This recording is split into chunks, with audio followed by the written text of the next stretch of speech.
precious multimedia star, Mr. Alvin Richards! Bukan delikado na naman ako, dati-dati tititik na naman ako, pero ngayon ay parang kakaiba. Pag nakatingin sa'yo, pagkawin ko ay kala, dito ang patiyakan ko, hindi na ako.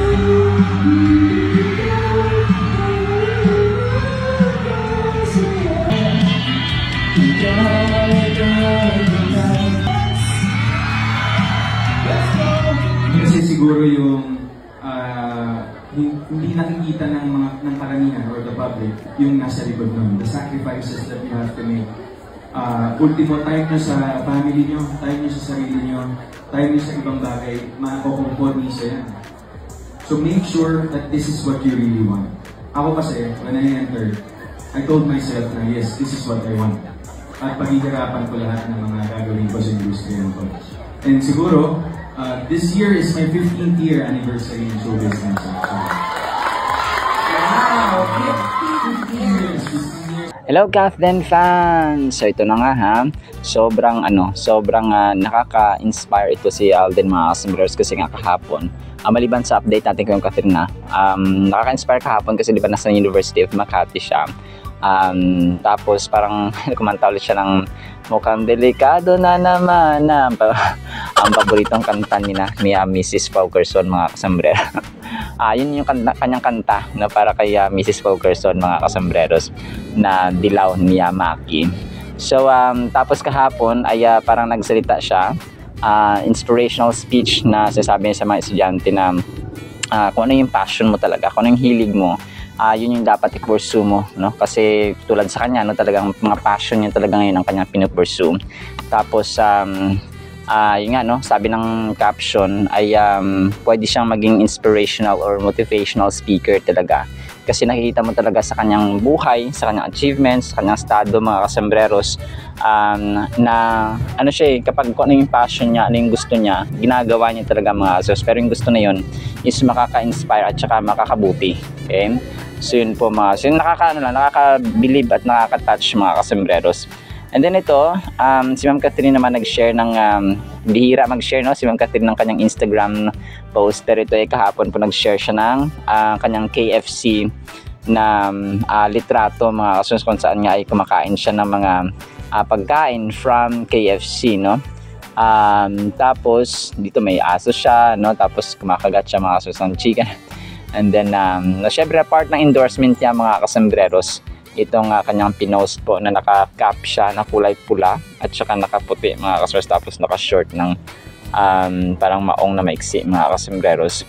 So, bihirang-bihira kung kaya yung pag-post niya ay talagang ang dami rin kaagad nag-share mga kasambreros nung kanyang picture. And then, nung ano pala, kahapon, birthday pala ni Bossing Vic Soto, no? Kung kaya bumati rin si Pops Alden mga kasambreros. Tapos kasama niya si Alan Kay at saka si Wally Bayola, tapos yung isa po. So April 28 pala, no, si Pops, si Bossing Vic Soto, 2 araw after ng kaya Daniel Padilla mga kasambreros. Tapos si Ma'am Catherine, ang ganda nito, nag-post yung fresh na endorsement, kumbaga brand niya rin mga kasambreros na kung saan siya ang endorser ng fresh, no, cologne yata ito. Tapos sobrang ganda niya dito sa kanyang para siyang manikin na parang ginawang manika, parang ganun mga kasambreros. So part siya ng parang souvenir or item dun sa isang package or box mga kasambreros ng fresh. So ang fresh ba nito ay ano ba to? Parang all-in-one na siya, no? Merong cream, facial cream, tapos may cologne, tapos may ano ba to, powder. So parang ganun mga, so violet yung kanyang kulay. And then ito, no, sobrang kulit nito. Kakalabas lang kasi nito sa social media. Sobrang ano, parang yung guard pala dun sa video. Sobrang haba, no, parang convoy. Akala mo ano, talagang akala mo mayor or governor ang dumadating at saka pinapaligiran ng ano, convoy at yung mga guard mga sobrang haba. So talagang VIP, no, si Pops Alden, lalo na ano, kapag mga brand niya na video mga kasambreros, yung para pinoprotektahan siya ng kanyang brand mga sombreros kasi nga siya yung endorser. So grabe yung impact no ni Pops Alden mga sa mga brands. Talaga nakita mo yung yung kanyang influence na sobrang laki. Ang dami. Maliban sa mga guards, may mga bouncers pa yata ito no sa kanyang gilid mga sombreros na nagulat na ako no na ganun ka no. Ganun pala kadami yung umaalalay sa kanya that time sa sa BDO mga kasombreros. So maging part ka na ng convoy, parang alam mong parang tumitikas ka no kasi alam mong Alden Richards yan no. Tsaka part ka ng convoy, part ka ng umaalalay sa kanya mga kasombreros. And then ito, si Ma'am Catherine naman, hindi ko ito naisali. Na meron silang contestant sa Pilipinas Got Talent na extreme no, yung mga motocross rider sila na nag-exhibition doon sa sa Pilipinas Got Talent. And then sobrang napakadelikado actually ng ginagawa nila kasi syempre nag-exhibition sila gamit ang motor. Tapos yung kinagulat talaga ni Ma'am Catherine dito ay nung magbukas na ng outfit or ng helmet yung mga ito na meron palang dalawang babae. So yun po medyo namangha sila. Although talagang pagkabataan ka at saka normal ka lang na tao ay delikado itong mga kasombreros lalo na po sa mga kabataan, sa mga kababaihan in particular mga kasombreros, kaya hindi dapat ginagaya ng mga hindi professionals mga kasombreros. So actually marami na rin mga nakita ko sa social media, marami na namatay dahil sa motocross na ito na exhibition mga kasombreros na sobrang bilis na magpatakbo sa highway no. So pa delikado mga kasombreros. And then ito last item, pangalawa sa last item natin, si Christopher Martin ay nag-post mga kasombreros na sabi niya sa caption niya, grabe pala ginagawa niyo, luwa dila ko So parang first time mag-functional yung ginagawa ni na Pops Alden na sa gym no, sobrang hirap daw pala. So yun po. And then ito last item natin, so ito nagbubuhat yung girl, si Marlene Capones yata ito. Tingnan ko si Marlene Capones ba ito? Si Mauro Lumbas. So nakatag dito sa metcon.ph. So si Marlene Capones. Tapos nga nagbubuhat sila mga kasombreros kasama si Box Office King. So grabe ang lupit ng ng fitness routines talaga niya Sir Alden mga kasombreros. Para sa susunod ay mabubuhat na niya si Mrs. Fulkerson sa kanilang kasal. Ganon. Joke lang po. Pinapatawa ko lang po kayo. Futuristic lang ang dating natin mga kasombreros. Alright, salamat po sa ating items. Pero abang kasi maraming items mga kasombreros sana po ipanghin po natin ang Word of God. At para po sa ating Word of God mga kasombreros ay magtuturo po tayo patungkol sa tattoo. Ang title natin is A Tattoo Cool. Leviticus 19 verse 28, do not cut your bodies for the dead or put tattoo marks on yourselves. I am the Lord. Ang Leviticus po ay Old Testament book mga kasombreros, pero sabi dito ay and relevant ngayon mga kasombreros sa ating present na generation and even before pa napaka-popular po yung mga tattoos mga kasombreros sa buong parte ng mundo, Pilipinas, Amerika, Germany, Europe, Asia, all across the world mga kasombreros. And yung siguro number or population of people na may tattoo ay nag-increase dramatically sa mga recent years mga kasombreros. And tattoos are not just for delinquents or rebels anymore. Kasi dati yung mga tattoo, may mga notorious, yung mga sa kulungan for example, sa selda, or yung mga taong may mga gangster or mga gangster mga kasombreros. Yun lang siya dati. Pero ngayon, kahit na mga professionals, yung mga taong mababait or mga, alam mo mga mabubuti mga kasombreros yung kanilang ginawa. Pero meron silang tattoo. So wala na siyang pinipiling tao. Mapa teenager, mapa-matanda, mapa-professional, mapa-hindi professional, and so on. So, yung New Testament mga kasombreros, it does not say much about that tattoo. Kung kaya ang tanong natin dito ay cool ba or okay lang ba na magkaroon tayo ng tattoo sa harapan ng ating Panginoon mga kasombreros. And even Jesus Christ, wala siyang masyadong binigay na teachings about tattoo mga kasombreros. Therefore, we cannot say that getting a tattoo is a sin. Okay, ito yung ating mapapaunang statement na medyo mabigat. Now, because of Scripture's silence, getting inked falls under the category of a gray area, and believers should follow their convictions in the matter. So, respecting those who may have different convictions. So, ang introduction dito, actually parang sinummarize na niya mga kasmeros na it's not about parang ano siya, it's about conviction, it's about your conscience, yung ano ba, yung damdamin mo, nakokonsensya ka ba, or okay lang ba sa'yo, or as long as you glorify God with your tattoo, no, parang ganun ang ibig niya sabihin dito. It's about your convictions, it's about your faith, it's about your approach or response or yung pag-iisip, mindset mga kasambreros, and heart toward getting a tattoo. So sa general biblical principles natin na pwede mag-apply dito ay children are to honor and obey their parents. For a minor to get a tattoo in violation of his or her parents' wishes is biblically unstoppable or unsupportable. Tattoos born of rebellion are sinful. So, kumbaga pa yung motive mo, okay? Sabi niya dito, kapag minor tattoo, for example, ay in violation of his or her parents, kapag parang hindi mo sinunod ang iyong magulang, kasi sinabihan ka na magulang mo na huwag ka magpa-tattoo, no, something like that mga kasmeros. So, parang, so sinuway mo na sila. So dahil nagutos ang Diyos na igalang mo at saka sundin at mahalin ng ating magulang, pero sinuway mo sila by getting a tattoo, so kasalanan po yun mga kasmeros. And outward adornment is not as important as the development of the inner self and should not be the focus of a Christian. So, yung panloob natin, mas mahalaga yon kaysa sa outward adornment. Kumaga pa, hindi sa physical titingnan kung meron kang tattoo.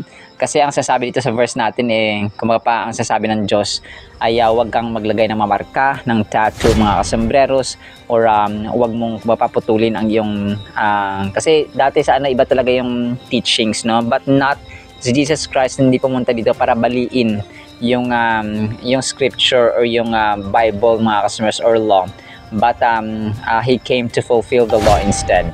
So sabi dito, the God sees the heart, and our motivation for anything we do should be to glorify God. So that's 1 Corinthians 10:31. So kasi di ba, kapag ginagawa natin isang bagay tapos yung motibo natin is masama, so nagiging masama na siya mga kasambreros. Kahit na sabihin natin na mabuti yung ginagawa mo, for example, tinutulungan mo yung boss mo, tinutulungan mo yung tao, pero ang gusto mo lang naman pala makuha yung kayamanan niya, for example, or meron kang gusto mong mag-gain something out of that person, so nagiging masama. Parang kindness siya, pero nagiging masama because of the intention or the motive of your heart. So nagets po natin. So ganun siya how much modification of that temple is appropriate. So ang body kasi natin, ang katawan natin, sa 1 Corinthians 6:19-20, our bodies as well as our souls have been redeemed and belong to God. So that's and yung ating katawan po ay templo ng banal na espiritu. Is there a point at which the proliferation of tattoos on one body ceases to be art and starts becoming a sinful mutilation?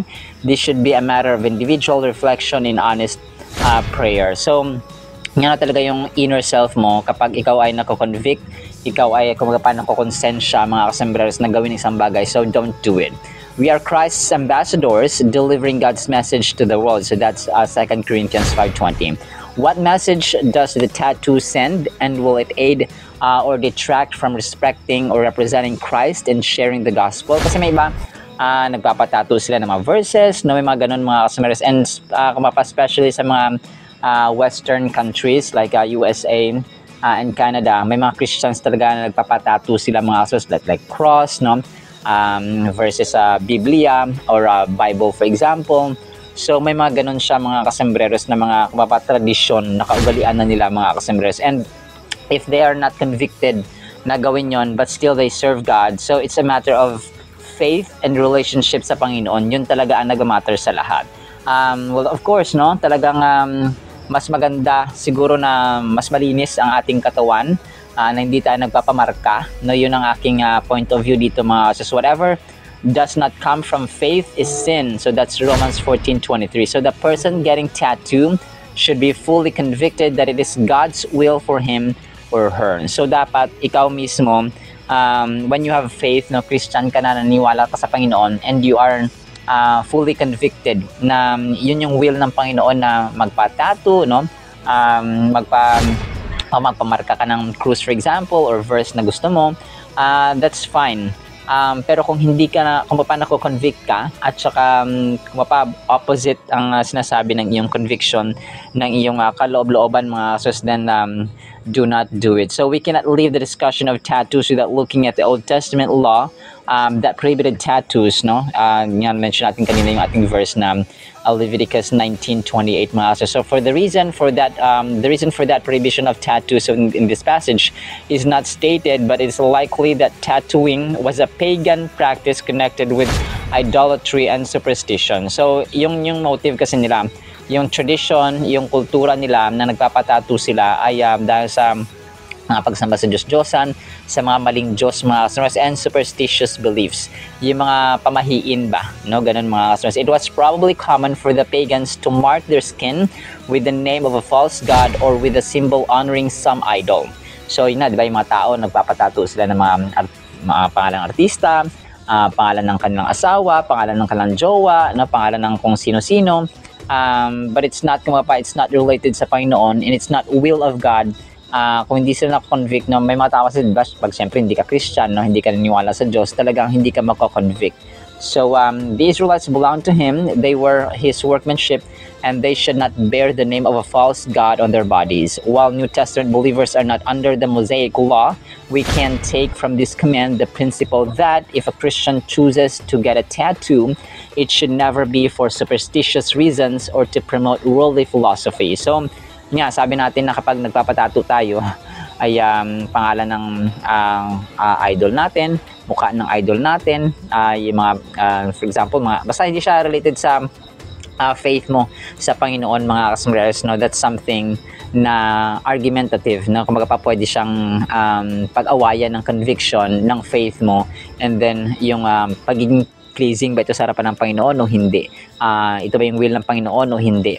So, ganun siya mga. So, the bottom line is that getting a tattoo is not a sin per se. It is a matter of Christian freedom and should be guided by biblical principles and rooted in love. So, ganun mga kasembreros.